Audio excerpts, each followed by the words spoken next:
Sveiki atvykę į Miko ir Kipro Petrauskų namus. Šiandien apsilankysime Kipro Petrausko autentiškame bute. Užeikime.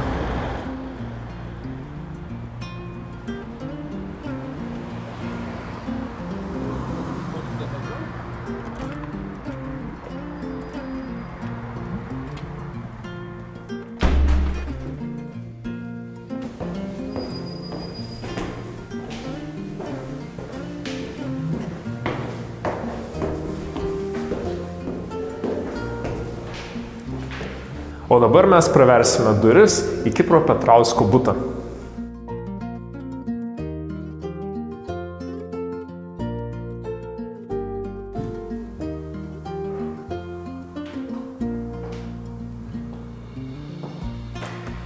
Dviaukštis namas su mansarda pradėtas statyti 1924 metais Kiprui Petrauskui išnuomotame sklype.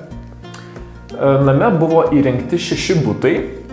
Ir Kipras Petrauskas gyveno antrajame aukšte, na o jo brolis Mikas Petrauskas nuo 1928 metų įsikūrė pirmajame aukšte. Name gyveno įvairios šeimos ir nuo 1931 iki 1940 metų čia veikė pirmoji Lietuvoje neakivaizdinio ugdymo mokykla Kalbaneum, vėliau pervadinta į Savišvietą, na o pokario metais namuose veikė poliklinika. Po Kipro Petrausko mirties 1968 metais name buvo nuspręsta įkurti memorialinį Kipro Petrausko muziejų ir 1977 buvo atidaryta pirmoji ekspozicija. Priešais mus platus Petrauskų giminės medis. Jo šaknys tai Miko ir Kipro tėvai Jozapata Rastenytė ir Jonas Petrauskas. Tėvas Jonas Petrauskas buvo dailidė, turėjo gražų balsą, buvo tenoras, taigi turėjo muzikinių sugebėjimų, taip pat organizuodavo bažnyčios chorus. Na, o jo žmona Jozapata Rastenytė buvo jo choro dainininkė. Šeima užaugino 8 vaikus, iš kurių užaugo tik 4. Pirmasis sūnus šeimoje buvo Mikas Petrauskas, na, o Kipras Petrauskas buvo 7. vaikas šeimoje. Dabar keliaujame į Kipro Petrausko darbo kambarį.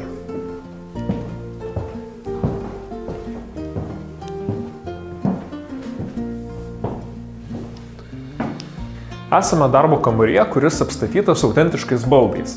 Gustav Becker firmos laikrodis, natūralaus medžio darbo stalas ir taip pat minkšti foteliai bei kalinėto žalvario kortų stalelis. Ant stalo matome skulptūrėlę, kurią Kipras Petrauskas gavo senio 20-mečio progą ir ji žymi artisto pomėgį stebėti futbolo varžybas. O futbolo maniežas buvo netoliese, kitoje gatvės pusėje. Tai, kad Kipras Petrauskas buvo įvairių sportų šakų mėgėjas, rodo ši skulptūra, kurią Kipras Petrauskas laimėjo 1931 metais automobilių lenktynėse aplink Lietuvą, laimėjęs 3. vietą. Ant sienų galime pamatyti Antano Gudaičio tapytą Vilniaus Bernardinų bažnyčios peizažą, taip pat Jono Janulio tapytą Kipro Petrausko portretą ir fotografijas, kuriuose vaizduojamas garsus dainininkas, Kipro Petrausko bičiulis Fiodoras Šaliapinas. Iš darbo kambario užeikime į virtuvę.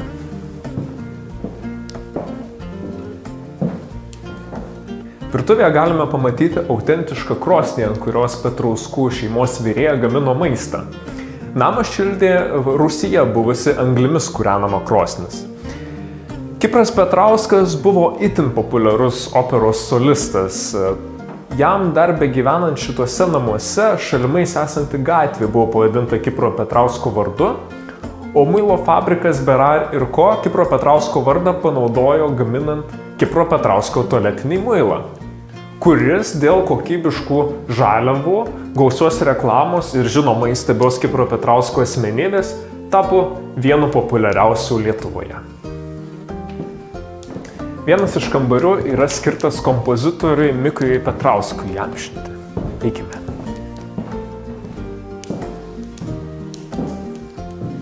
1901 metais Mikas Petrauskas išvyko mokytis dainavimo į Peterburgą. O 1906-aisiais Vilniuje Mikas Petrauskas pastato pirmąją lietuvišką operą Birutė. Po operos premjeros Mikas Petrauskas turi nedelsiant trauktis iš carinės Rusijos į Šveicariją, vėliau į Jungtines Amerikos valstijas. Čia jis ima aktyviai burti lietuvius išeivius, o jo darbo laikotarpis išeivijoje trunka 20 metų. Dirba pradžioje Čikagoje, vėliau Bostone. Čia su muzikos ir dramos draugija Gabija stato operetes, taip pat įkuria lietuviškos muzikos konservatoriją. Bandė Mikas Petrauskas įsikurti ir Lietuvoje, bet čia jis buvo nutrenktas žaibo, o pastangos įkurti liaudies operą ir konservatoriją nuėjo veltui. Netenkino taip pat pasiūlymas ir užimti valstybės teatro vadovo pareigas, todėl stokodamas pinigų kompozitorius buvo priverstas grįžti į Jungtines Amerikos valstijas. Dėl suprastėjusios sveikatos paskutinius savo gyvenimo metus Mikas Petrauskas praleido Lietuvoje šiuose namuose, užsiimdamas muzikos teorijos darbais. Mikas Petrauskas su pirmąja žmona susilaukė sūnaus Adakrio, o būdamas garbaus amžiaus vedė antrą kartą ir susilaukė dukros Protelės. Šiame kambaryje yra itin senas muziejaus eksponatas – tėvo Jono Petrausko pirkta fisharmonija, prie kurios jis savo vaikus mokė groti. Užeikime į buvusią buduaro patalpą, kurioje pakalbėsime apie Kipro Petrausko biografiją.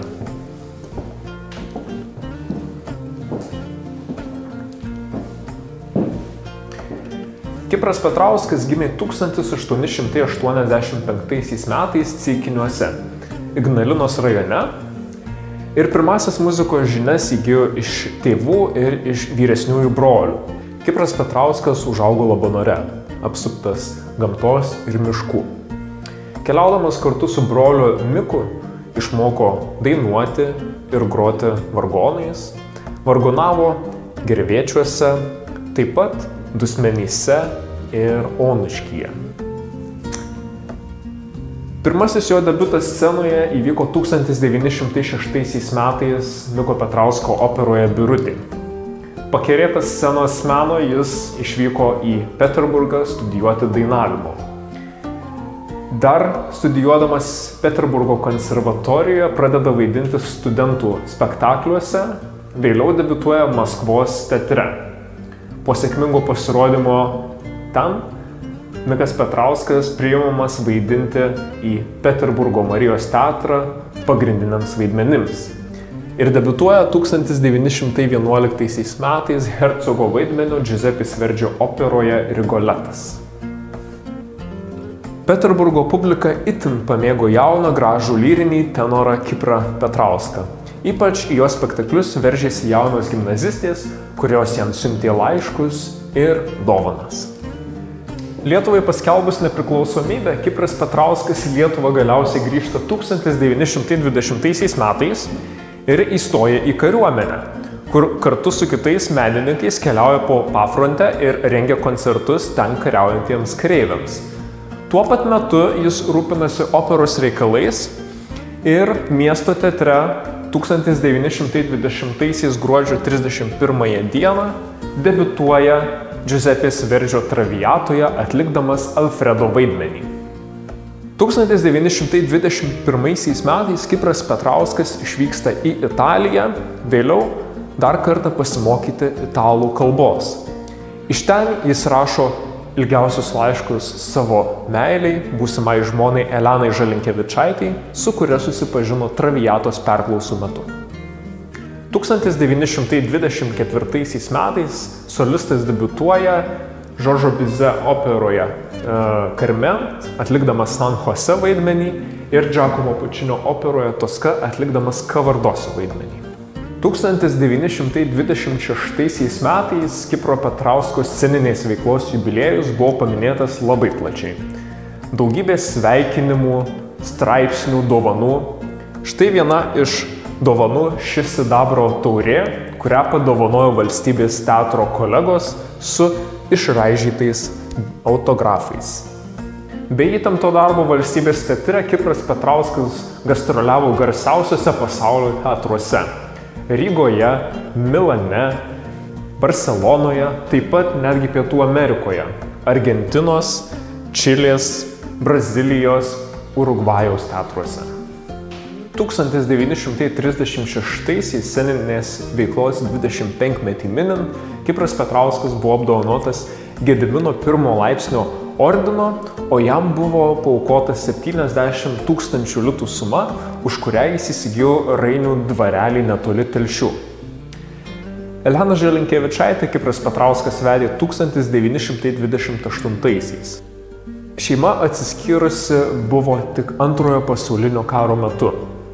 Elena su vaikais pasitraukė į Vokietiją, o Kipras Petrauskas liko Lietuvoje ir tęsė darbus teatre. 1948 metais grįžus šeimai ir operos ir baleto teatrui įsikūrus Vilniuje, Petrauskai išvyko gyventi į sostinę.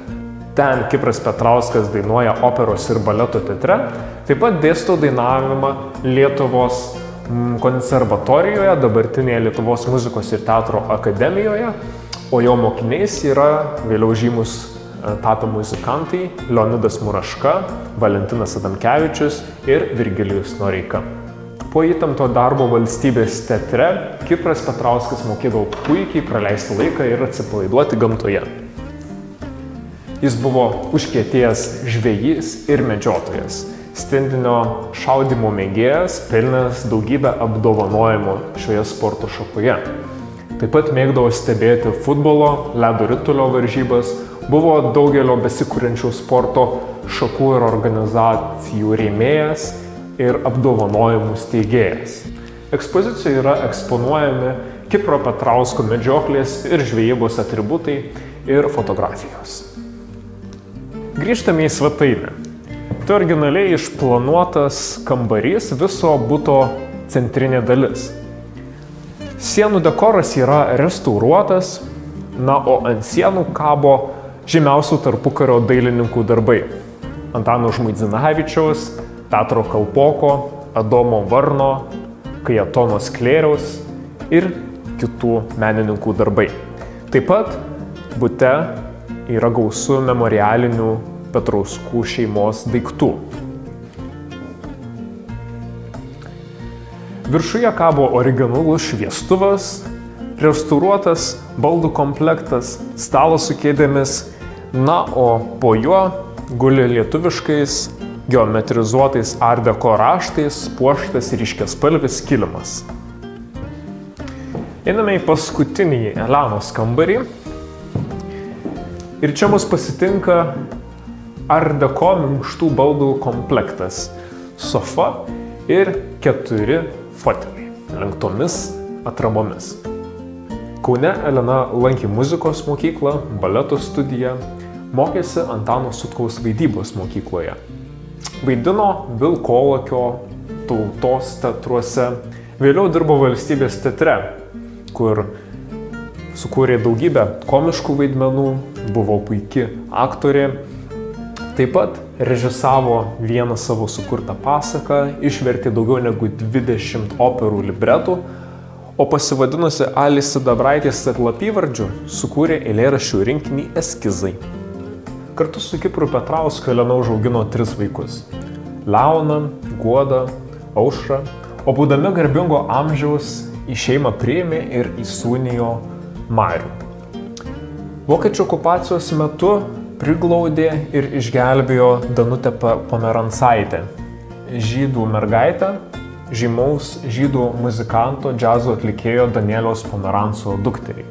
Dėl šio poelgio Petrauskai po mirties buvo apdovanoti Tautų teisuolio ordino ir Lietuvos Respublikos žūvančiųjų gelbėjimo kryžiumi. Štai tokias istorijas slepia Miko ir Kipro Petrauskų namai. Kviečiame užsukti ir apsilankyti pas mus muziejuje gyvai.